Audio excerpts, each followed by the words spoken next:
Hello, and welcome to the Growing Our Family podcast, Pregnancy Edition, where we'll discuss topics ranging from your very first positive test all the way through delivery. I'm your host, Brittany, and I'm a new mom to a beautiful baby boy. Throughout my pregnancy, I did hours of research on everything that came my way.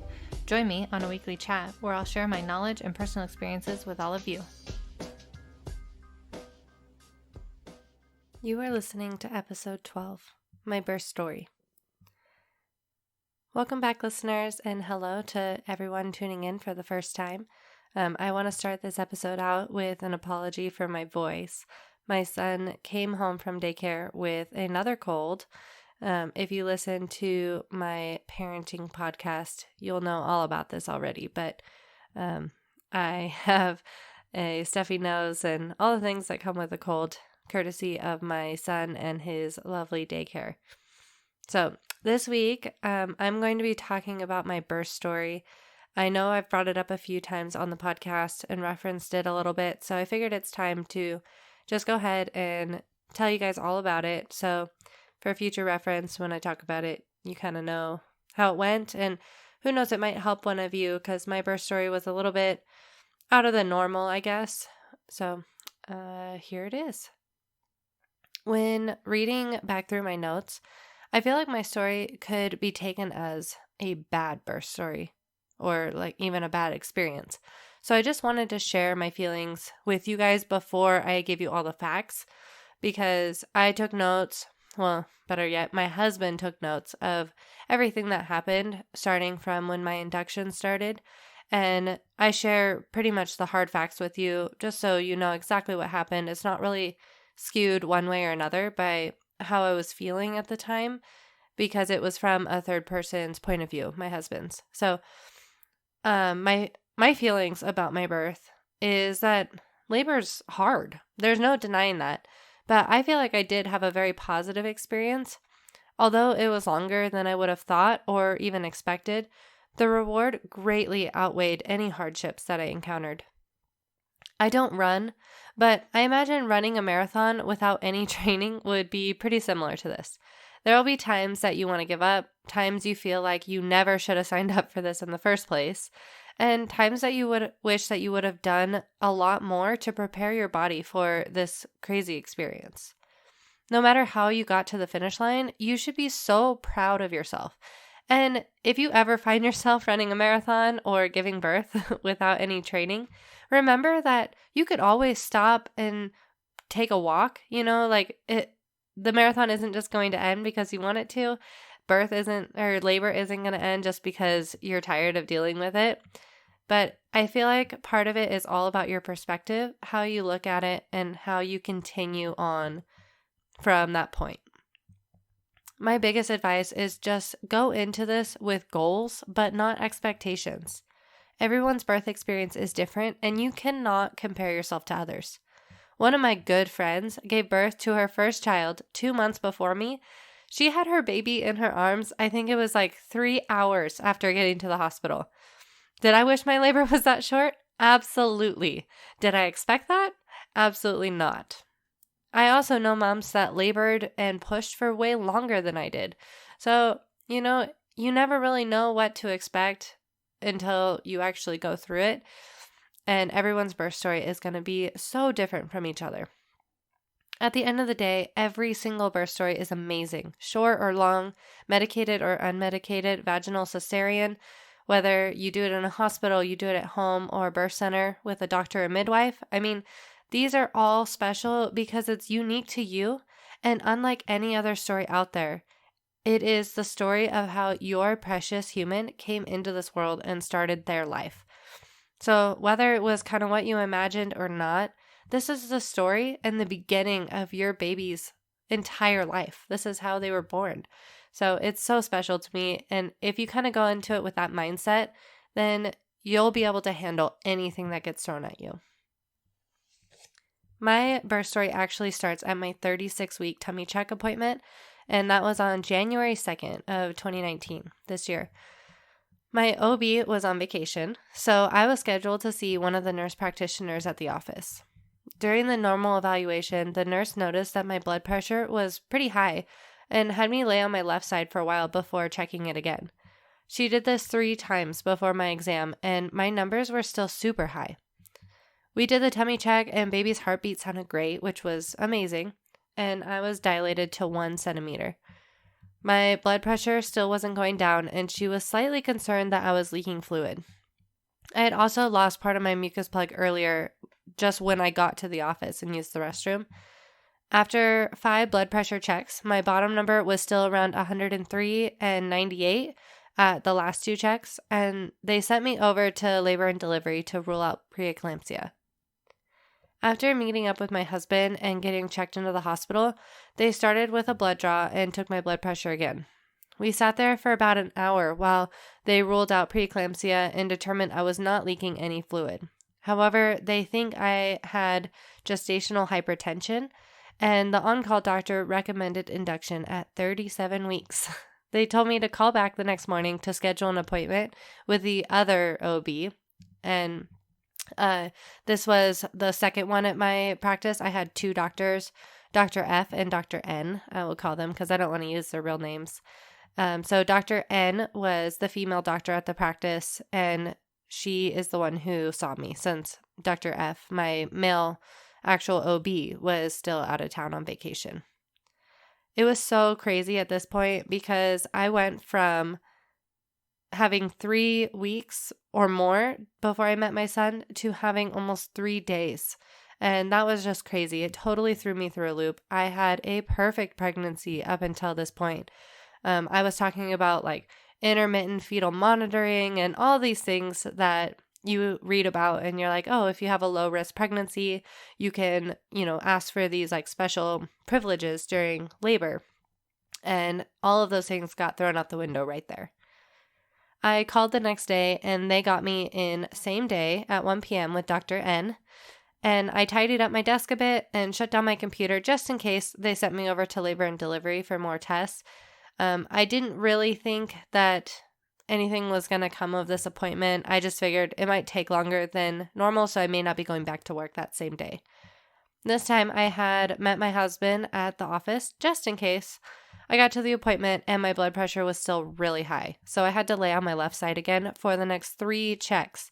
Dr. N came in and said, well, looks like we're having a baby this Monday. She left the room to make the appointment while my husband and I let that sink in. We were going to be meeting our baby boy in just 4 short days. She came back in and told us that all the Monday slots were filled, so our appointment was scheduled for Sunday at 11 o'clock at night. She told me to pick up my blood pressure meds and the blood pressure monitor and go home. When I asked about going back to work to tidy up and, just let my coworkers know that I was going to be gone for the next 12 weeks and, pass my projects off to someone else, she told me absolutely not. I was on bed rest. I needed to go home, put my feet up, and try and relax until Sunday. I had to call my work from the parking lot to inform them that I would not be coming back for 12 weeks, which was a little funny. I was a little bit embarrassed and felt kind of bad just because I hadn't passed anything on. At least I cleaned up my desk before I left. The rest of the week was spent tidying up the house, putting away Christmas decorations since it was early January, and doing laundry, prepping for the baby to come. What bed rest, right? I was at home, I was walking around, I was cleaning, taking down Christmas trees. Oh my gosh, I did not listen to my OB at all. My parents came up and got a room nearby at a hotel so they could meet their grandson and help out as needed. My nerves were at an all-time high, and it was more excitement than anything else. I had waited 37 long weeks to meet this perfect human being, and the time had finally come. On Saturday night, my blood pressure was pretty high. It was 140 over 101, and they told me that if my blood pressure gets over 100 on the bottom, to go into labor and delivery since I was on blood pressure medication that was supposed to keep it low. I had just called up and told them what my numbers were, and they just told me to lay on my left side and take another test in 1 hour. And by then it had gone down into like the mid to high 90s. So we stayed home, but I blame that on, getting up and doing things and not actually listening to my doctor, which I should have, and stayed cozily in bed with my feet up, but I was just so excited. So note to self for the next time, if they tell me bed rest, I will be in the bed. Sunday went by so slowly. I tried to take a nap, but I was just so excited. Around 9 p.m., we headed over in a crazy snowstorm to have dinner with my parents before we went to the hospital. As we headed to the hospital, the snowstorm had gotten even worse, and we couldn't even see the lines on the freeway anymore. I couldn't help but think, but how much more stressful this drive would have been if I was actually in active labor versus just showing up for my induction. The normal entrance to the parking garage was closed since it was so late, so we pulled up to the ER entrance and used the valet. We unloaded our bags and my pillow and headed up to the second floor.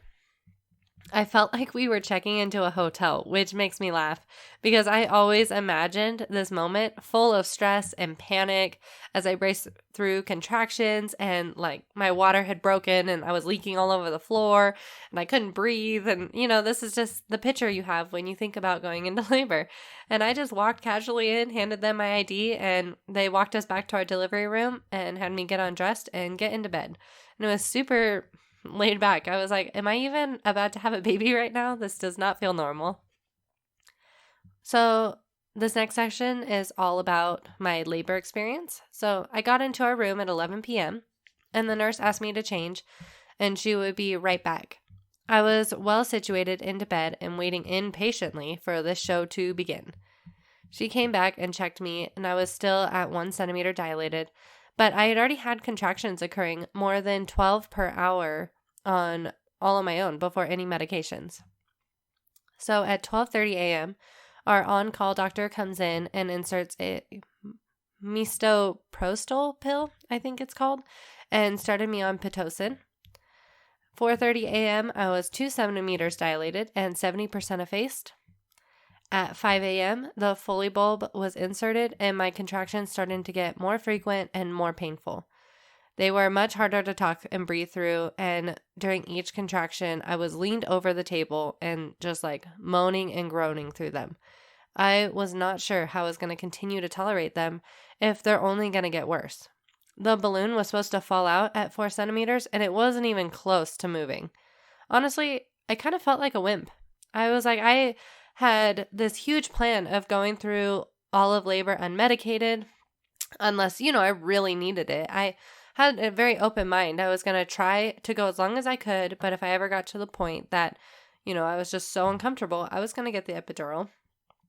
And, I had learned all these things about birth and how if you stay calm, then your body releases natural endorphins to your brain, and that's like pain medication. And with every contraction, the baby pushes on your pelvis, and that sends those signals up to your brain. And I'm like, I like science. I understand how the body works. I did all this research. If I just stay calm, my body will help me out. It'll get me through this. I won't need medication. And I made it 5, maybe 6 hours before I decided it was way too much. And I started to feel like a little bit of a failure because of this. I didn't really reach the goals that I had set for myself. And I decided that comparing myself to other moms or other birth stories was stupid. I was in pain and I had a solution, so why wasn't I using it? And I'm not saying going unmedicated or getting the epidural is the best thing for anyone. I mean, everyone has their goals, and if you don't want the epidural, that's amazing. Like, go for it. Good for you. I am so impressed after my experience with moms that go completely unmedicated through labor, and you guys are incredible. But the moms that get the epidural, you guys are also incredible. I mean, there's really no right way to go through labor. There's just your way. And I decided that I needed the epidural if I was going to make it all the way through.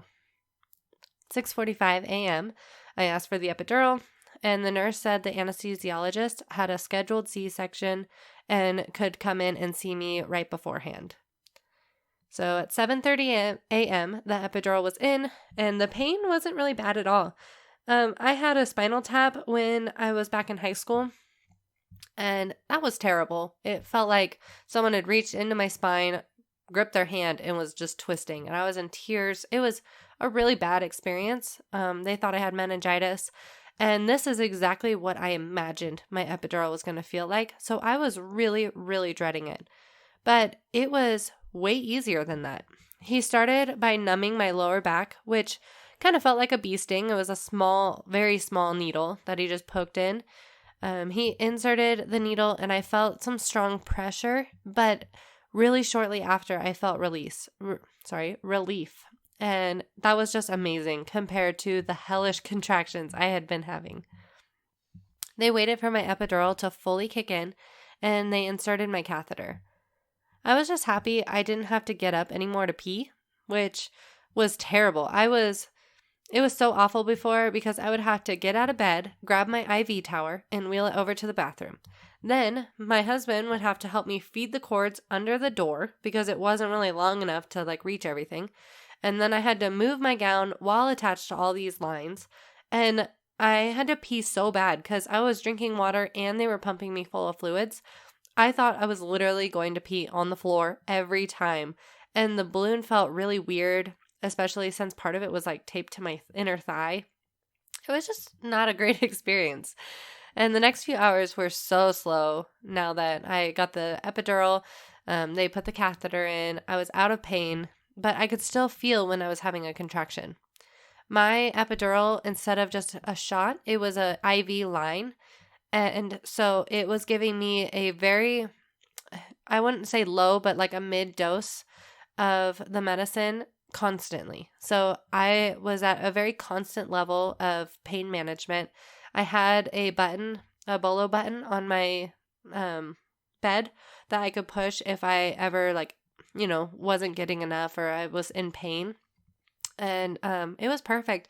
I had a very constant level of feeling the whole time, which I was really happy about.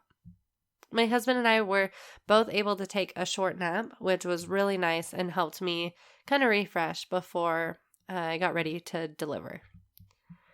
So now fast forward all the way till 5:00 p.m. It's been about 10 hours since I got the epidural. I'm only dilated to 4 centimeters now, but they finally were able to remove my balloon. I continued to have contractions, and they took me off Pitocin to just give my body a little bit of a break because I had been on it for so long. At 6:30 p.m., they decided to break my water and tried to speed things along. I was at a 6 and 90% effaced, and I was stationed at a -2. They started me back on Pitocin, and at this point, I was happy to finally have a timeline. Either this baby would come on his own in the next 24 hours, or I would have to have a C-section. But I knew at the very least I was finally going to be able to meet my child soon.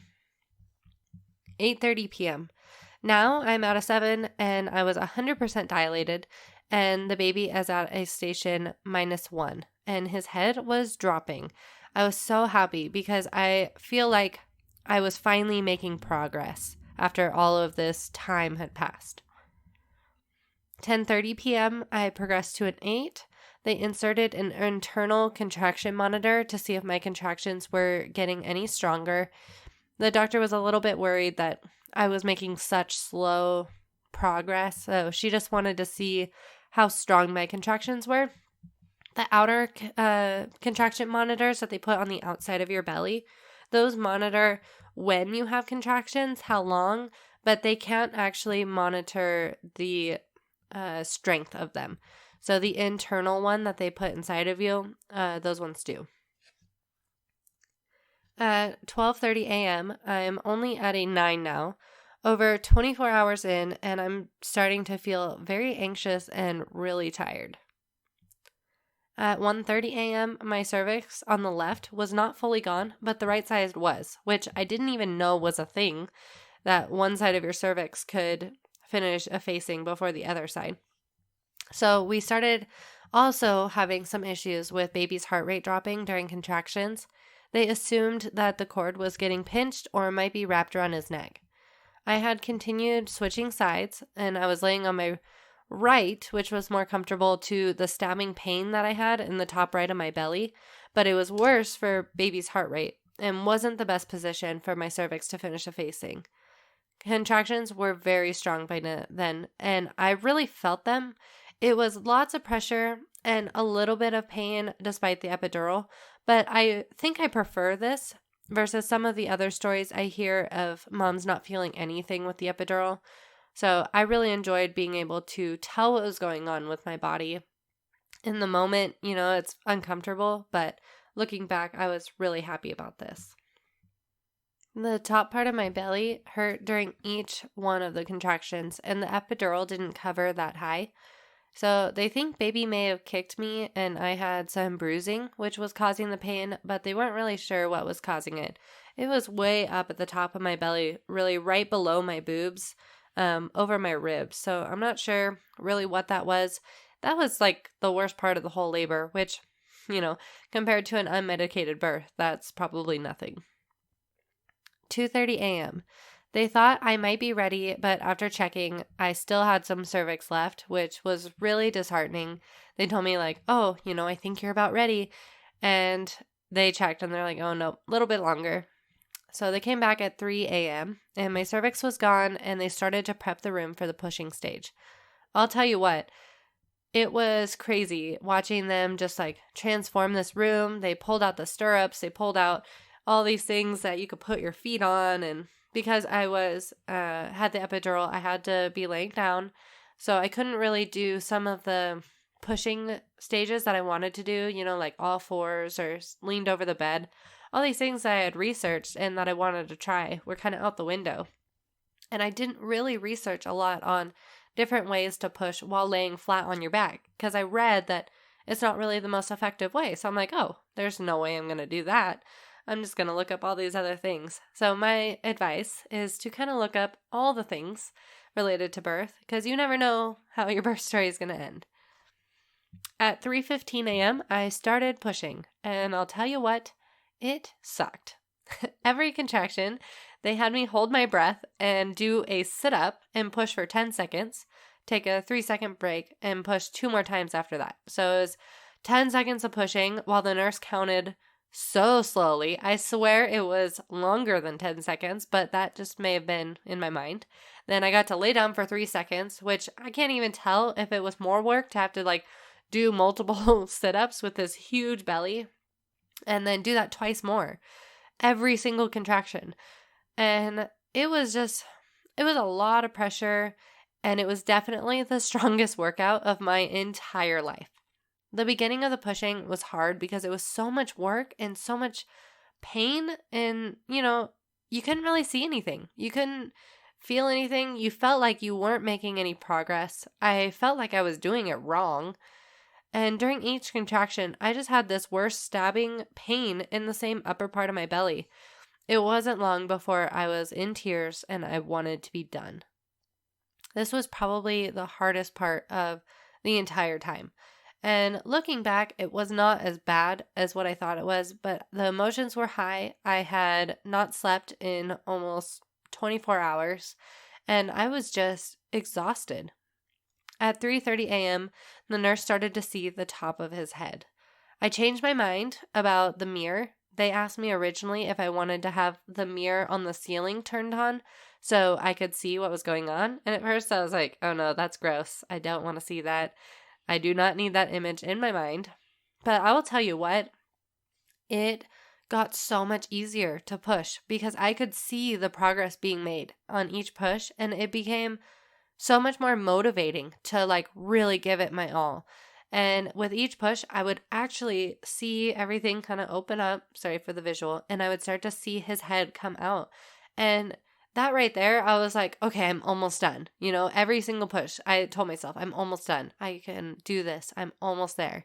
And my husband was there and he was holding my hand and he was watching this all. And he was like, I can see the head. I can see things happening. And it was amazing. It was truly amazing. At 3:35, so only 5 minutes later, Dr. N came in and got prepped. Baby's head came out and she could see that the cord was wrapped around once. So she untangled it and told me to give some wider pushes to prevent tearing as she gave me a perineal massage. Only 2 more pushes after that and the head was out and the rest of the baby was born. Oh my gosh, it was amazing and crazy and miraculous all at the same time. I can't even explain that to you. Like when you're just laying there and you've been working so long, I had only pushed for 45 minutes, which is really great after 29 hours of labor. And it was just the greatest feeling. Like the baby comes out and it's just this rush of like everything leaving your belly, and he's there like all this time, and you just are looking at your baby. 4:01 a.m. My amazing little boy was born. I had some very minor tears with only 4 stitches, and I was able to do skin to skin for a few minutes, but his oxygen levels were really low due to fluid in the mouth and lungs. So they had to get him over and check his O2 levels and make sure they were back up and get his temperature up to a better level. They gave him some oxygen, took measurements, and gave him back to me for some skin to skin while I delivered my placenta and Dr. N stitched me up. It was really scary at the beginning because they handed him right to me, all goopy and gross, but you don't care. I thought I was going to be like, ugh, that's kind of weird. I think I want them to wipe off all the vernix. But the vernix is so great for their skin. And when he's born, you do not care. I was naked by this point. I'm pretty modest. I was like, I'm going to be covered up the entire time. And I was just letting it all hang out. They handed me my baby and all his goopiness was all over me. And I just like cried. I was so happy. And then they took him from me because he wasn't really breathing and they're worried. And when a nurse seems worried, that worries me because normally they see all these things and I kind of gauge their reaction. If they're calm and collected, and I figured this is probably something normal, but she seemed a little bit frazzled, like, oh, okay, like I need to take him real fast, and like grabbed him. And my husband was kind of watching him and he was right there next to her while she was like, flushing out his lungs and pulling everything out of his mouth. But everything was good. While they delivered my placenta, I was able to hold him and I didn't really even feel it. I still had some minor contractions, but it wasn't really anything compared to the labor. And I was just so enthralled in my baby that I barely even remember that or being stitched up. My husband did skin to skin for an hour and a half after birth while I was taking off all my IVs and the epidural was taken out, and the medication had worn off by then, so I could stand up and use the restroom. Our son, James, weighed in at 8 pounds, 1 ounce, and measured 20.5 inches long, which all the nurses were amazed because he was 3 weeks early and he was already so big. I got told many times that I was lucky that I delivered early or else my son would have been huge. Recovery. At 5:45 a.m., we went up to the 3rd floor. So you deliver on the 2nd floor and recovery's on the 3rd floor. And we were placed into our new room. We attempted to breastfeed, but James would not latch. And that was really frustrating because I had also done so much research. I had prepared so much for breastfeeding. I had watched videos, I had listened to podcasts, I had read blogs and, listened to things from like actual lactation consultants. And I was like, oh, this is going to be easy. I know breastfeeding isn't easy, but I had done so much research. I knew exactly what to do, and my son would not do it. We had help from lots of different nurses, and none of them could really get him to latch on. He just wasn't really interested, was so tired, and he wasn't opening his mouth. We spent most of the day just cuddling our little boy. James still didn't want to latch, and we had lots of people coming in trying to help.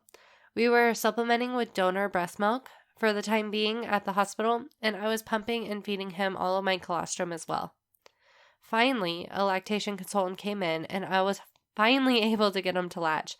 I cannot tell you, after all that work, this was the greatest feeling of being able to finally feed my baby. I teared up because I was just so happy, and he was just like eating from me. I didn't have to pump, and it was the greatest feeling. I could cry right now, even just thinking about it. It was such an amazing bonding experience.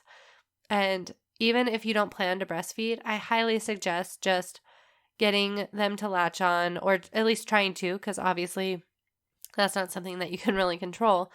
just for the colostrum in the hospital, because it really does help with the bonding. After they had us stay an extra night because he wasn't latching great and his jaundice levels were still really high. He wasn't so high that he had to be in the under the light, but they definitely were very close to that. They were doing heel pricks every few hours to make sure that they weren't getting higher. Because one thing about jaundice is it peaks around, like, I think it's the second or third day or third or fourth day.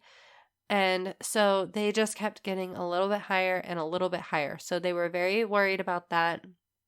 The pediatrician came in on Thursday and cleared us and his jaundice levels, but he made us come in to the pediatrician's office 2 days later and just told me to continue to feed him as much as he will possibly take and to put him in the window in the sun so he could help clear off some of that jaundice. We packed up and came home in the afternoon and began our new life as a family of 3. Now, that is the end of my birth story, and I just want to recap, like, going through it, I know some of the things I stress, like, the fact that I cried during labor, even with the epidural. I don't want that to scare you.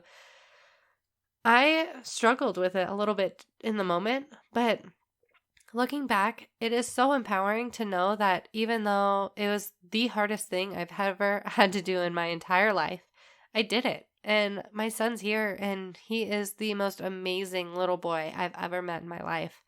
And all of that work was not for nothing. It wasn't like I ran a marathon and the only thing you have to show for it at the end is a medal. Or, you have the pride of being able to do it and the pride of saying, like, my body was able to do this for me. And even if I ended up in a C-section, at that point, I was like, whatever it takes to get him here with me. And I think that makes the difference between what a positive birth experience is and a negative one is your outtake on it. If I hadn't done as much research, if I hadn't figured out, like, the different ways to go through birth, I still researched how a C-section worked and, what the process was. And I think that really helped me prepare for anything that came my way. We met up with a lactation consultant afterwards, and she helped us better his latch. Because he was so early, he had what they call uncoordinated sucking. So his mouth and tongue muscles couldn't move in unison to eat efficiently. And he had lost a little bit more weight than what they recommend in the first few days. And so we just worked with a lactation consultant, and she is amazing. If anybody listening lives in the Reno, Nevada area or Carson City, I highly, highly recommend the Lactation Connection Group, and they are located inside Renown Hospital. I have met with most of the lactation consultants there, and they are all so incredible. Sarah Ortega, she's the owner, and she is now a lactation consultant, an IBCLC, International Board Certified Lactation Consultant. And if you just go in there, they have breastfeeding groups, which no matter where you live, look up free breastfeeding groups. You can go through La Leche League. You can go through the hospital. Most of the time we'll have some. And it not only just helps you connect with other moms, but it also gives you the support to keep on going, because it's not easy. It takes a lot of work, and it requires a lot of support from people around you to keep going. So that's just my plug for them. If you live anywhere nearby and you're breastfeeding or planning on breastfeeding, get in contact with them because they are truly, truly amazing. Anyway, that is it for that.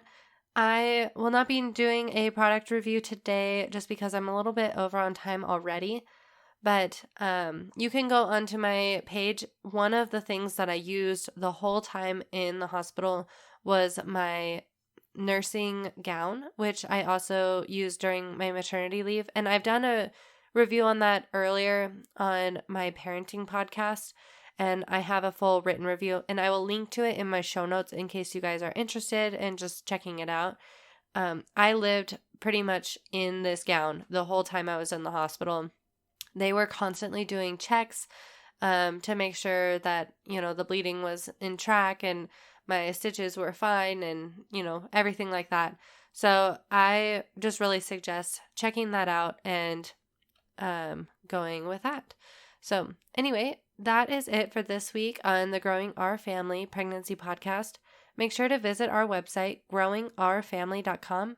That's growingourfamily.com to see today's show notes and product links. Also, don't forget to rate and subscribe on iTunes, Stitcher, or wherever you download your podcasts so you always get the latest episodes. If you've had your baby or just want to learn more about life after delivery, check out the Growing Our Family Parenting Edition. Please join me next week for another episode.